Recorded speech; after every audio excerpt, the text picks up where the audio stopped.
ड्रामे की स्टार्टिंग में हमें यूनटिंग को दिखाते हैं जिसे किसी ने ड्रग दे दिया होता है। वो नशे में वानी के साथ नाइट स्पेंड कर लेता है। सुबह वानी उस रूम से निकल जाती है। तभी जीन उसे उस रूम से निकलते हुए देख लेती है और उस रूम को चेक करने चली जाती है। तभी यूनटिंग उसे कल रात वाली मोमेंट समझ लेता है। वो कहता है कि तुम ली हाउस जाओ, वहाँ मैं तुम्हें कंपनसेट करूंगा। दूसरी तरफ वानी का बॉयफ्रेंड उससे कहता है कि मैं तुम्हारे साथ 1 साल से हूँ, मैंने तुम्हें कभी टच नहीं किया, फिर तुमने खुद को किसी और को क्यों दे दिया? मुझे तुम्हें दोबारा कभी नहीं देखना, निकल जाओ यहाँ से। इसके बाद हमें 5 साल बाद का सीन दिखाते हैं जहाँ वानी अपने बेटे के साथ चाइना वापस लौट आती है। दूसरी तरफ जीन यूनटिंग से कहती है कि अब हमें शादी कर लेनी चाहिए। ग्रैंडपा की तबीयत भी अब सीरियस हो गई है, वो भी ज्यादा टाइम तक नहीं रह पाएंगे। यूनटिंग उसका फोन काट देता है और कहता है कि इसकी हिम्मत कैसे हुई मेरे ग्रैंडपा का यूज करके मुझे शादी के लिए फोर्स करने की। तभी वही उसे हक कर लेता है और उसे डैडी कहने लगता है। वानी उससे माफी मांगने लगती है और अपने बेटे को लेकर जाने लगती है। यूनटिंग कहता है क्या पहले हम कभी मिले हैं? वानी कहती है कि जरूर तुम्हें कोई गलत फहमी हुई है।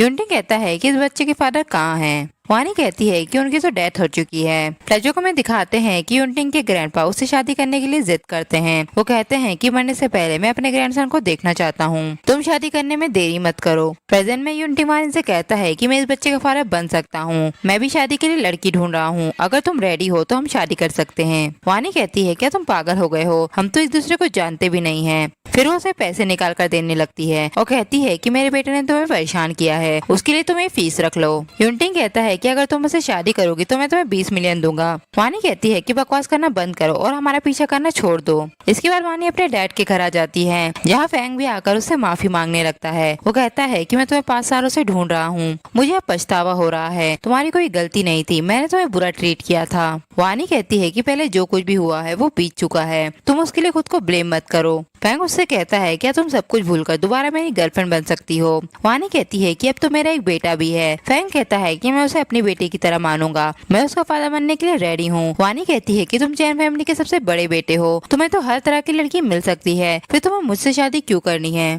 फैंग कहता है क्योंकि मैं सिर्फ तुम्हें लाइक करता हूँ, मेरे दिल में कोई और वुमेन तुम्हारी कंपैरिजन नहीं कर सकती। मैं वादा करता हूँ कि मैं पहले जैसी गलती दोबारा नहीं करूंगा। वानी उससे कहती है कि तुम मुझे थोड़ा टाइम दे सकते हो इस बारे में सोचने के लिए। फैंग कहता है कि तुम जैसा कहोगी मैं वैसा करूंगा। इसके बाद फैंग वानी को बार में लेकर आ जाता है अपने बचपन के दोस्त से मिलवाने के लिए जो कि यूनटिंग रहता है। उसके साथ वानी की कजन जीन भी बैठी होती है। वो वानी से बातें करने लगती है। फैंग यूनटिंग से कहता है कि तुम जीन के साथ 5 सालों से रह रहे हो, अब टाइम आ गया है कि तुम इससे शादी कर लो। वानी सोचती है कि कितना बड़ा बदमाश है, अभी तक इसने शादी भी नहीं की है। इसके बाद यूनटिंग वानी से कहता है तो अब पता चला कि तुम मुझसे शादी क्यों नहीं करना चाहती थी, क्योंकि तुम मेरे दोस्त की गर्लफ्रेंड हो। मैं तुम्हें बता देता हूँ कि वो मेरा भाई जैसा है, मैं उसे किसी वुमेन से धोखा खाते हुए नहीं देख सकता। क्या तुमने अपने बच्चे के बारे में उसे बताया है? वानी कहती है कि इन सबसे तुम्हारा कोई लेना देना नहीं है और वो उसे धक्का दे देती है जिससे वो उसके ऊपर गिर जाती है। यूनटिंग उसे पकड़कर किस कर लेता है, तब वानी उसे थप्पड़ मारती है और कहती है कि तुम एक नंबर के गुंडे हो। तभी वहाँ फैंग भी आ जाता है।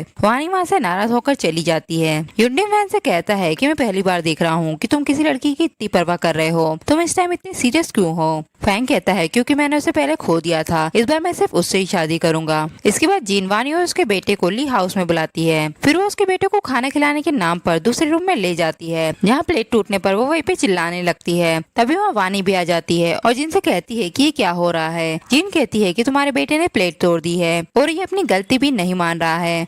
वानी कहती है कि मेरा बेटा झूठ नहीं बोलता, पर हम तुम्हारी टूटी हुई प्लेट की कीमत दे सकते हैं। जिन कहती है क्या तुम इस प्लेट की कीमत जानती भी हो, ये ली फैमिली की पुरानी प्लेट है जिसकी कीमत 20 मिलियन है। अगर यूनटिंग को पता चला तो वो तुम्हारे बच्चे को अरेस्ट करवा देगा। तुम ऐसा करो कि तुम फिर से अब्रॉड में छुप जाओ, फिर यूनटिंग तुम्हारा कुछ नहीं कर पाएगा। वानी कहती है कि मैं कहीं नहीं जाऊंगी, मैं एक एक करके उसके पैसे चुका दूंगी। जिन कहती है क्या इतने पैसे तुम कमा भी पाओगी, मैं तुम्हारी हेल्प कर रही हूँ और तुम अभी जिद्दीपना मचा रही हो। मैं अभी यूनटिंग को कॉल करती हूँ। तभी वहाँ यूनटिंग भी आ जाता है। वो कहता है कि यहाँ क्या हो रहा है। जिन कहती है कि वानी और उसका बेटा तुम्हारे घर पर आए थे और उसके बेटे ने तुम्हारी प्लेट तोड़ दी। यूनटिंग कहता है कि किसने इन्हें यहाँ बुलाया था। जिन कहती है कि इन्हें मैंने यहाँ इन्वाइट किया था। यूनटिंग कहता है कि तुम्हारी हिम्मत कैसे हुई मेरे घर पर किसी को इन्वाइट करने की, क्या तुम खुद को इस घर की मालकिन समझ समझती हो। जीन कहती है कि मुझे माफ कर दो, मैं नेक्स्ट टाइम से ऐसा नहीं करूंगी। युनटिंग वही को अपने पास बुलाता है और उससे कहता है क्या तुम्हें मैं याद हूँ। वही उसे डैड कहने लगता है। तब जीन कहती है कि तुम पागल हो गए हो, तुम युनटिंग को डैड क्यों कह रहे हो। युनटिंग उससे कहता है कि अगर तुम मरना नहीं चाहती तो अपना मुंह बंद रखो। और वो वहीं से कहता है कि डैड को बताओ कि इस प्लेट को किसने तोड़ा है। वही जीन की तरफ इशारा करता है। जीन कहती है कि इसकी बातों पर यकीन मत करना, ये एक बिना बाप का बिगड़े लड़का है। वानी कहती है कि भले ही मेरे बेटे के कोई फादर नहीं है पर वो झूठ कभी नहीं बोलता। अब तो ऐसा लग रहा है कि जैसे तुमने ही प्लेट तोड़ी है और तुमने मेरे बेटे पर ब्लेम लगा दिया। जीन कहती है कि तुम क्या बकवास कर रही हो और वो युनटिंग से कहती है कि ये दोनों मिलकर मुझे फंसा रहे हैं, प्लीज मेरा विश्वास करो। युनटिंग कहता है कि अगर मैं इन पर भरोसा ना करूँ तो मैं तुम पर भी इतनी आसानी से भरोसा नहीं कर सकता। तुम्हें क्या लगता है कि इस घर में कोई सर्विलेंस नहीं है। ये सुनकर जीन चौंक जाती है। वानी उससे कहती है तो सच यही है कि तुमने ही प्लेट तोड़ी थी, फिर तुमने मेरे बेटे पर ब्लेम क्यों लगाया। जीन कहती है क्योंकि मुझसे गलती से प्लेट गिर गई थी और मैं डर गई थी कि मिस्टर ली मुझ पर गुस्सा करेंगे। युनटिंग उस पर चिल्लाने लगता है और कहता है कि आज से तुम मेरे घर में रहने के लायक नहीं हो। जीन उससे माफी मांगने लगती है और कहती है कि मुझे खुद से दूर मत करो।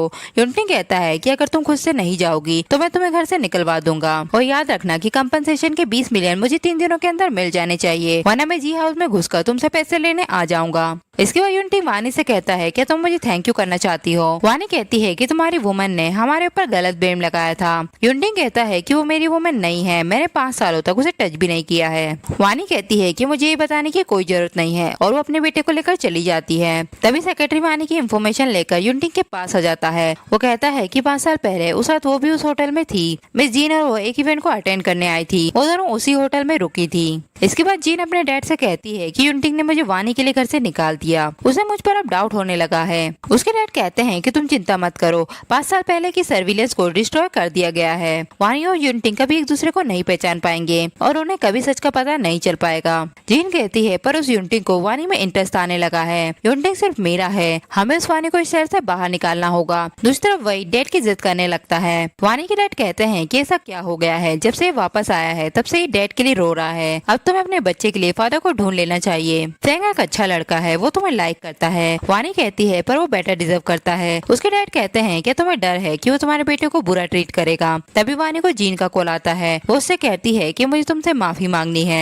इसके बाद वानी जीन से मिलने एक होटल में आती है जहाँ जीन उसे वाइन पीने के लिए देती है। वानी कहती है कि मैं ड्रिंक नहीं करती। जीन कहती है कि लगता है तुमने अभी तक मुझे माफ नहीं किया है, इसलिए तुम ड्रिंक नहीं कर रही हो। ये सुनकर वानी ड्रिंक करने लगती है। ड्रिंक करने के बाद उसे नशा होने लगता है। बाहर आकर जीन एक आदमी से कहती है कि वानी को अब नशा हो गया है, तुम जो चाहे उसके साथ कर सकते हो पर वीडियो बनाना मत भूलना। इसके बाद वो आदमी वानी के पास आकर उसे बदतमीजी करने लगता है। युनटिंग भी उस होटल में आ जाता है। वो जीन से कहता है कि तुम यहाँ क्या कर रही हो। जीन कहती है कि मैं अपनी फ्रेंड की पार्टी में आई हूँ। तभी युनटिंग को वानी की आवाज आने लगती है और वो अंदर चला जाता है। फिर वो उस गुंडे को मारने लगता है और वानी के पास आ जाता है। वानी उसे हक कर लेती है, फिर वो बेहोश हो जाती है। युनटिंग उसे उठाकर ले जाने लगता है। जीन उससे कहती है कि मैंने तो सिर्फ वानी को डिनर पे इनवाइट किया था, मुझे नहीं पता था कि ऐसा हो जाएगा। युनटिंग कहता है कि अब मैं तुम्हारी जी फैमिली को बैंकरप्ट कर दूंगा। इसके बाद जब वानी को होश आता है तब युनटिंग उसके सामने सो रहा होता है। वो युनटिंग को देखकर सोचती है कहीं यही तो वो 5 साल पहले वाला आदमी नहीं है जिसने मेरे साथ गलत किया था, और वो उसका बाल तोड़कर ले जाती है। घर आकर वो अपने बेटे का भी बाल तोड़ लेती है और डीएनए टेस्ट करवाने ले जाती है। डॉक्टर डीएनए रिपोर्ट लेकर वानी के पास आ जाते हैं। वानी डीएनए रिपोर्ट देखकर चौंक जाती है। वो कहती है तो वो वही आदमी है जिसने मेरी जिंदगी बदल दी थी। दूसरी तरफ जीन युनटिंग के बच्चे से प्रेग्नेंट होने का नाटक करती है। युनटिंग उससे कहता है कि मैंने तो तुम्हें टच भी नहीं किया, फिर ये बच्चा कहाँ से आ गया। जीन उससे कहती है कि तुम्हें याद नहीं है कि 3 महीने पहले तुमने बहुत ज्यादा ड्रिंक कर ली थी, उसी रात ये सब हुआ था। युनटिंग उससे कहता है तो ठीक है, तुम अपने बच्चे का ख्याल रखो, मैं उस दिन का वेट करूंगा जब ये बच्चा पैदा हो जाएगा। और वो वहाँ से चला जाता है।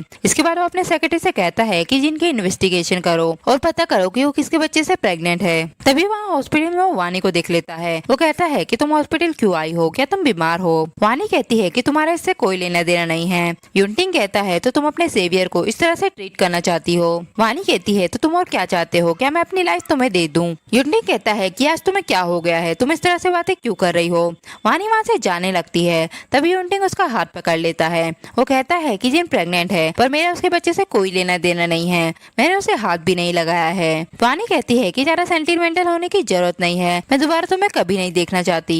तभी वहाँ फ्रैंक भी आ जाता है। वो वानी से कहता है कि लास्ट टाइम तुम कहाँ गई थी, मुझे तुम्हारी कितनी टेंशन हो रही थी। वानी कहती है कि मैं तुम्हारी गर्लफ्रेंड बनना चाहती हूँ। फ्रैंक खुश हो जाता है और उसे हक कर लेता है। जब यूनटिंग घर आता है तब उसकी मॉम उससे शादी करने की जिद करती है। वो कहती है कि 5 साल पहले तुमने एक लड़की की लाइफ बर्बाद कर दी और अब तुमने उसे दोबारा प्रेग्नेंट कर दिया। क्या तुम अब भी उसे नाम नहीं देना चाहते? तुम्हारे ग्रैंडपा के पास भी अब ज्यादा समय नहीं है, वो तुम्हारी शादी होते हुए देखना चाहते हैं। यूनटिंग भी मन से कह देता है कि आप लोग शादी की तैयारियां करें, मैं शादी कर लूंगा। इसके बाद फ्रैंक वानी को अपनी मॉम से मिलवाने लाता है। फ्रैंक की मॉम उससे कहती है तो तुम 5 साल पहले अब्रॉड में स्टडी करने गई थी, स्टडी के साथ बच्चे को संभालना तो बहुत ही हार्ड होता होगा। फ्रैंक कहता है कि मॉम आप ये क्या कह रही हैं, हमने डिसाइड किया था कि हम इस बारे में कोई बात नहीं करेंगे। उसकी मॉम कहती है कि मैं फ्रूट लाना भूल गई हूँ, तुम किचन में जाओ और फ्रूट काट कर लेकर आओ। फ्रैंक फ्रूट लेने चला जाता है। तब उसकी मॉम वानी पर चिल्लाने लगती है। वो कहती है कि मैं तुम्हारी जैसी वुमेन को कभी एक्सेप्ट नहीं करूंगी। आखिर तुमने मेरे बेटे को कौन सा ड्रग देकर सिड्यूस किया है? मैं तुम्हारी जैसी वुमेन को अच्छी तरह से जानती हूँ, बताओ कि तुम्हारी कीमत क्या है?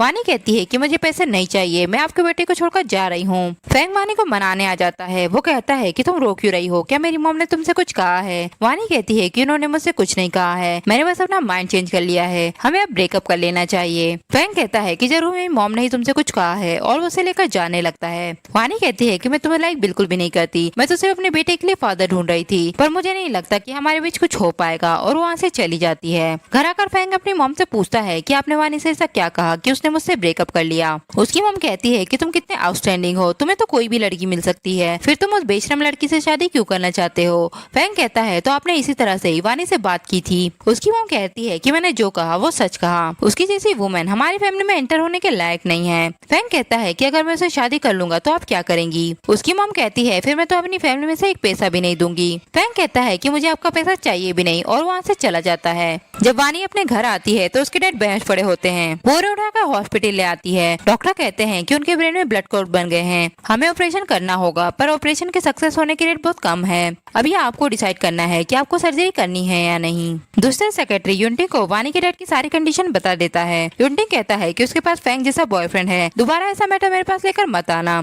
सेक्रेटरी कहता है पर उनका तो कल रात ही ब्रेकअप हो गया है। ये सुनकर यूनटिंग चौंक जाता है और वो ब्रेन एक्सपर्ट से कांटेक्ट करने के लिए बोल देता है। डॉक्टर वानी को बताते हैं कि मिस्टर सेन जो कि चाइना के ब्रेन एक्सपर्ट हैं, वो आपके डैड का ऑपरेशन करने के लिए रेडी हैं। उनके ऑपरेशन की सक्सेस की रेट 90% है। इसके बाद वानी के डैड का ऑपरेशन सक्सेसफुल हो जाता है। वानी सोचती है कि ऐसा फ्रैंक नहीं करवाया है। तभी वहाँ फ्रैंक भी आ जाता है। वानी उसे हक कर लेती है। दूसरा यूनटिंग डॉक्टर से थैंक यू कह रहा होता है। डॉक्टर कहता है कि वो लड़की तुम्हारा बेसब्री से इंतजार कर रही है। जब यूनटिंग वानी के पास आता है तब वो फ्रैंक और वानी को करीब होते हुए देख लेता है। वानी फ्रैंक से कहती है कि मुझ पर गिव अप ना करने के लिए शुक्रिया। फ्रैंक कहता है कि मैं अपनी लाइफ में तुम पर कभी गिव अप नहीं करूंगा। वानी कहती है पर तुम्हारी मॉम का क्या होगा? फ्रैंक कहता है कि मैं तुम्हारी और अपनी बात कर रहा हूँ, अगर उन्होंने हमें रोकने की कोशिश की तो मैं चैन फैमिली से अलग हो जाऊंगा। वानी कहती है पर मैं नहीं चाहती कि तुम अपनी फैमिली से अलग हो जाओ। फ्रैंक कहता है कि मैंने 5 साल पहले तुम्हें खो दिया था, अब मैं दोबारा तुम्हें नहीं खोना चाहता, प्रॉमिस करो कि तुम सिर्फ मुझसे शादी करोगी। वानी कहती है कि मेरे डैड अभी भी हॉस्पिटल में है, मुझे थोड़ा टाइम चाहिए। फ्रैंक कहता है कि ठीक है, जब अंकल को होश आ जाएगा तब हम इस बारे में बात करेंगे।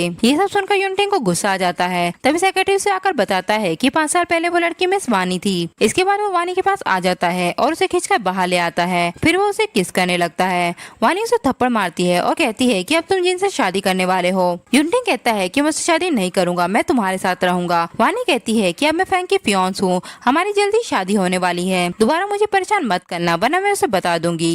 यूनटिंग कहता है कि तुम उससे शादी नहीं कर सकती क्योंकि मैं ही तुम्हारे बच्चे का फादर हूँ। 5 साल पहले उस होटल में वो आदमी मैं ही था, उस रात मैंने गलत वुमन को पहचान लिया था। वानी उसे थप्पड़ मारती है और कहती है कि तुम एक रेपिस्ट हो। यूनटिंग कहता है कि तुम्हें गलतफहमी हुई है, मुझे उस रात ड्रग दिया गया था, मैं तुमसे शादी करूंगा और तुम्हारी पूरी फैमिली को कंपनसेट करूंगा। वानी कहती है कि मैं तुमसे शादी नहीं करना चाहती। यूनटिंग कहता है कि मुझे विश्वास है कि तुम हमारे बच्चे के बारे में सोचोगी। वानी कहती है कि वो मेरा बच्चा है, तुम मुझे उससे दूर नहीं ले जा सकते। यूनटिंग कहता है कि उसका लास्ट सरनेम ली ही रहेगा, उसके लिए मैं ही बेस्ट फादर हूँ। दूसरा जीन और उसके डैड सेलिब्रेट कर रहे होते हैं। वो कहते हैं कि फाइनली तुम ली फैमिली की बहू बनने वाली हो। जीन कहती है कि मैं 5 साल पहले जो पाना चाहती थी आखिरकार वो मैंने पा ही लिया। तभी उसे कॉल आता है कि वेडिंग कैंसिल हो गई है। उसके डैड कहते हैं कि लगता है उसे उस रात का सच पता चल गया है। जीन कहती है कि अभी भी उसके पास कोई डायरेक्ट एविडेंस नहीं है, वरना हम यहाँ नहीं बैठे होते। उसके डैड कहते हैं कि हम हार गए हैं, अब तुम अपनी ली फैमिली में एंटर नहीं कर पाओगी। जीन कहती है कि हम हार नहीं मान सकते, जब वानी और उसका बेटा गायब हो जाएगा तो यूनटिंग मेरा हो जाएगा।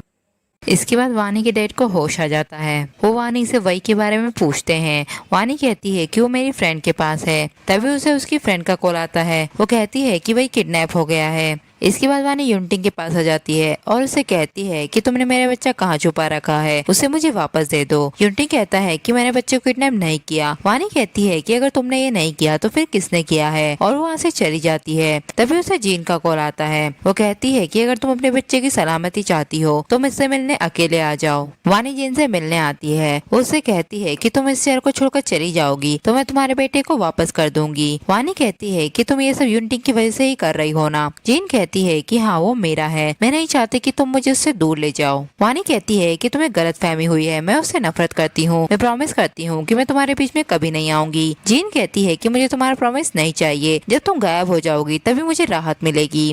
वानी कहती है कि ठीक है, मैं ये शहर छोड़ने के लिए रेडी हूँ, पर अगर मेरे बेटे का एक बाल भी बाका हुआ तो मैं तुम्हें नहीं छोड़ूंगी। दूसरे